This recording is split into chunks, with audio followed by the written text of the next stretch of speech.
What's going on, Japan? It is absolutely beautiful today. Finally coming out of the rainy season. Maybe, not sure yet. It's a little too early to say. But one thing is for sure, and that is there are 2 hours left of sunlight today, and it's a waste to not go outside and enjoy it. So I'm gonna be going out for a little ride, and I thought I'd talk about a topic that's been coming up in a lot of my videos lately. Everyone's been asking me, how did you learn Japanese? How long did it take you to learn Japanese? Was it hard to learn Japanese? So anyway, it's a long story, so let's go get out on the road and get started.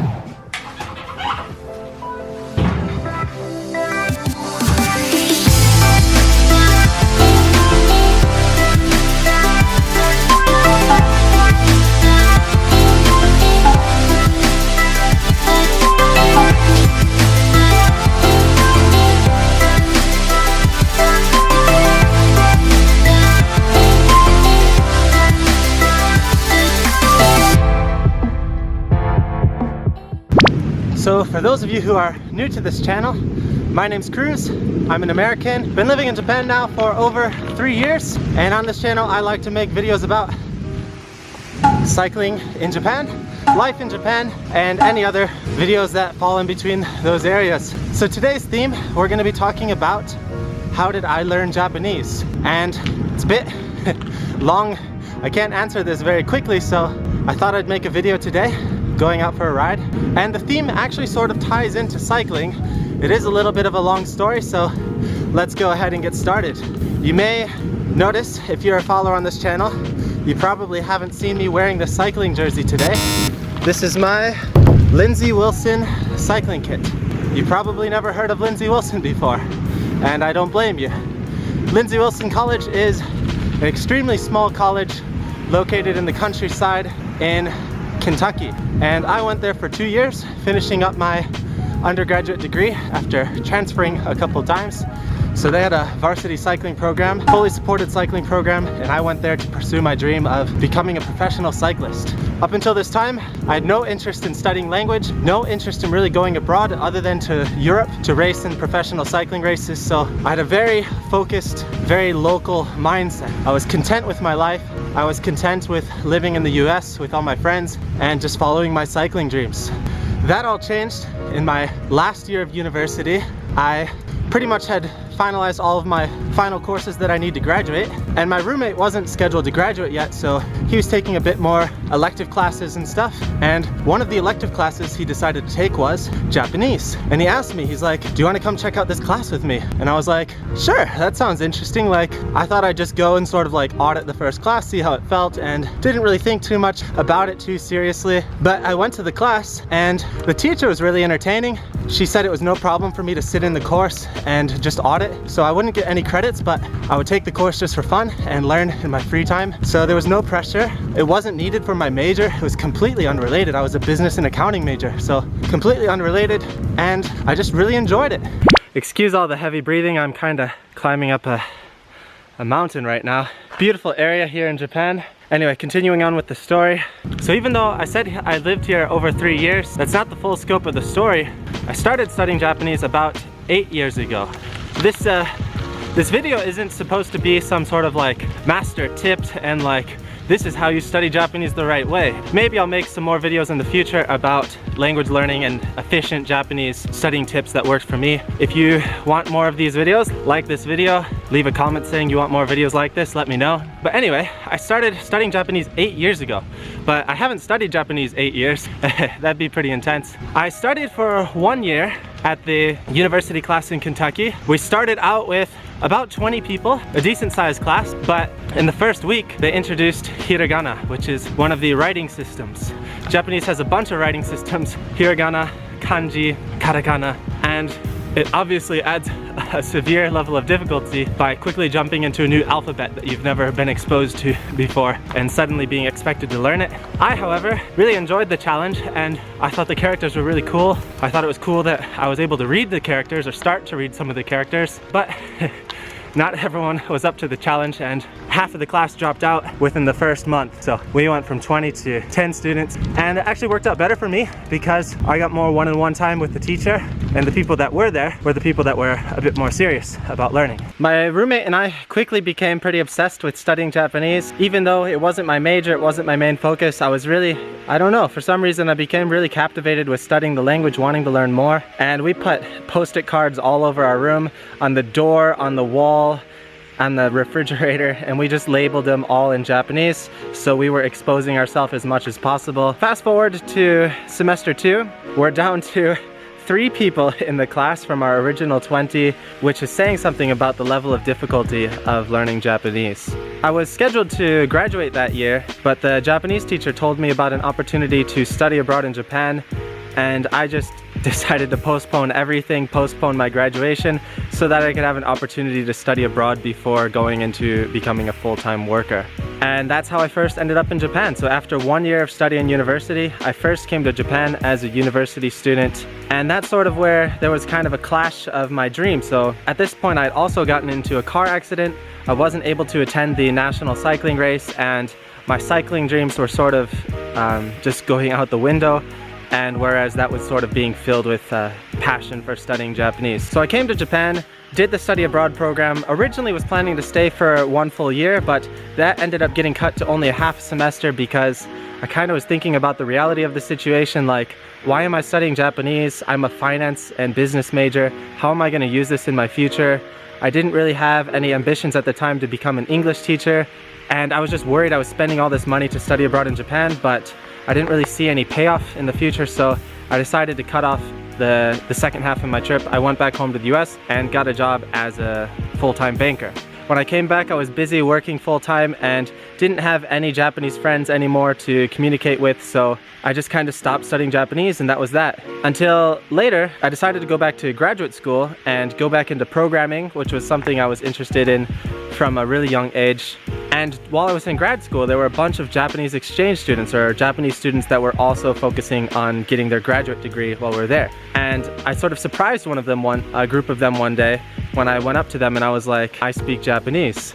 And they were all shocked. They're like, why does this guy speak Japanese? Because there's no Japanese language program at this university. And from then on, we became really good friends, and I sort of got integrated into the Japanese community at that university. And from that point on, my passion, I guess, for studying Japanese was reignited. And it was really cool. When we were on campus, we would speak in Japanese, half in English.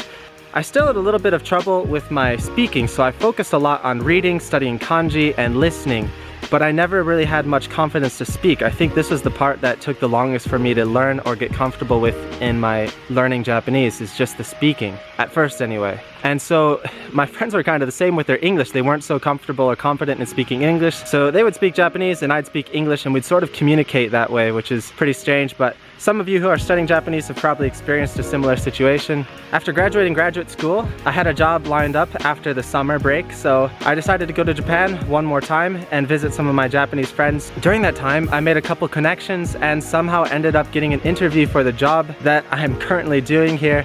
That sort of was a changing point in my life. I decided that I was going to be moving back to Japan, and at that point I had become pretty proficient in speaking Japanese. So after about 3 full years of pretty intense studying kanji every day and speaking with Japanese friends, watching Japanese anime, it's been a long journey. There's been a lot of struggles that I've gone through in speaking Japanese. When I used to speak Japanese with my friends, I remember I'd be really tired after speaking for just like 20 minutes at the end of the conversation, like, wow, I spoke 20 minutes in Japanese, and eventually that just sort of got longer and longer and longer. I'd do day trips with my Japanese friends, we'd go hiking, and so we'd speak Japanese entirely for like 6-7 hours, and I remember I'd just go home and I was more tired from speaking Japanese than I was from the hike. And now I speak Japanese with my wife, and it's just kind of another normal thing. Anyway, that's my story. I want to get continuing on with this ride, so let's stop here for now and let's continue on down the road.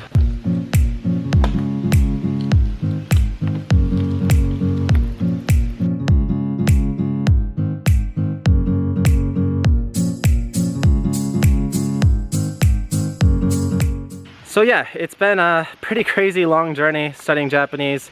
Can't believe it's been 8 years since I've started, but because of me studying Japanese, I was able to meet my wife, and I'm able to live the life that I do now. I'm able to just roam around Japan on my bicycle and just wander around on these awesome adventures.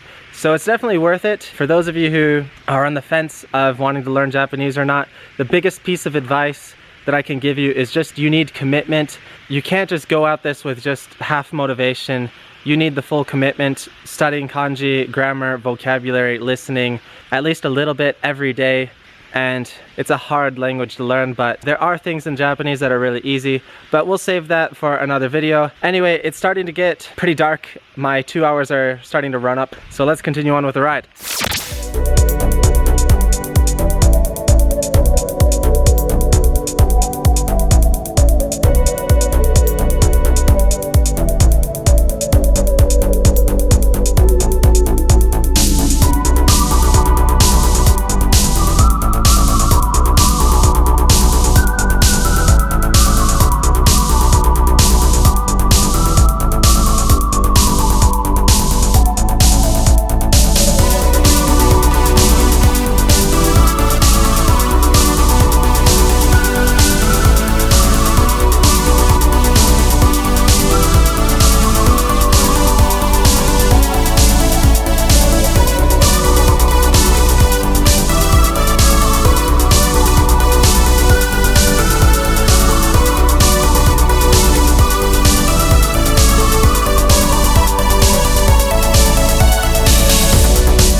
Just finished today's ride. It got darker a lot quicker than I thought. Just lost track of time. So this theme, how did I study or how did I learn Japanese, ended up being a lot more deeper than I thought it would be. As I was talking, it just like more and more occurred to me, more and more I just realized how difficult and how long of a journey this was. So in summary, how did I learn Japanese?